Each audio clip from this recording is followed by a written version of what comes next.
Page for Thursday, March 24th, 2022. Thanks for joining us. I'm George Gerbo.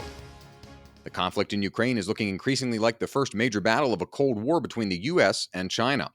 As the Biden administration rallies its Democratic allies behind Ukraine, National Security Team leader Guy Taylor reports the communist regime in China has largely embraced Russia's view of the fight. Although President Biden has warned China of consequences if it sends military aid to Russia, most regional analysts say it's a no-brainer that China plans to seize the strategic opportunities the crisis presents to expand its own power and pursue its own interests. More hawkish analysts in Washington say the question is not whether, but rather when and how aggressively China intends to exert its economic leverage. House Minority Leader Kevin McCarthy is predicting Republicans will take back the House this November.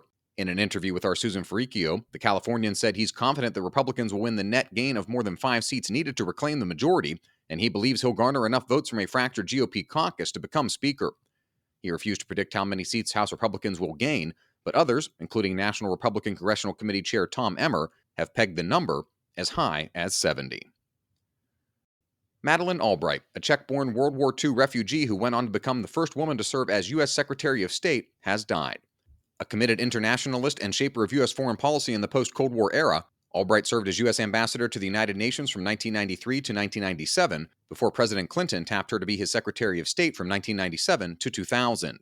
For decades, Guy Taylor reports she was a prominent figure in Democratic Party foreign policy circles, an author and scholar of international relations, a world-class collector of her trademark decorative dress pins, and a linguist reportedly fluent in multiple Eurocentric languages.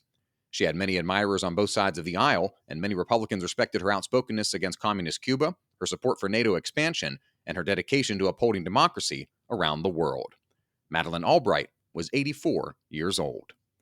A reminder that you can find all these stories at WashingtonTimes.com/front page. If you don't have access to the Times yet, visit WashingtonTimes.com/George for a special subscription offer. Global crises involving authoritarian states and concerns about animal cruelty are prompting Congress to scrutinize U.S.-funded research at labs overseas and mull whether taxpayer dollars should be redirected toward projects at home.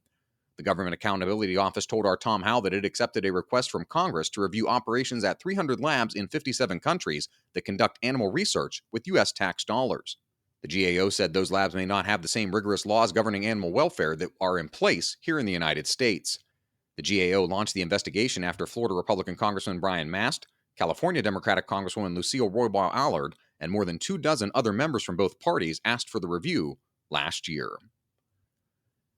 And finally, political reporter Seth MacLachlan has a profile of controversial Georgia Congresswoman Marjorie Taylor Greene.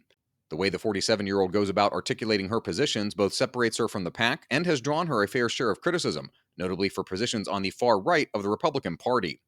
Greene says that Washingtonians live in a bubble and are too disconnected from the rest of the country. Find all today's front page stories at WashingtonTimes.com/front page or on the Washington Times app, and find us on any major podcast platform. Just search Washington Times in your favorite podcast app. You can also find us on Twitter and Instagram at Wash Times for breaking news, sports, commentary, and more. For the Washington Times, I'm George Gerbo.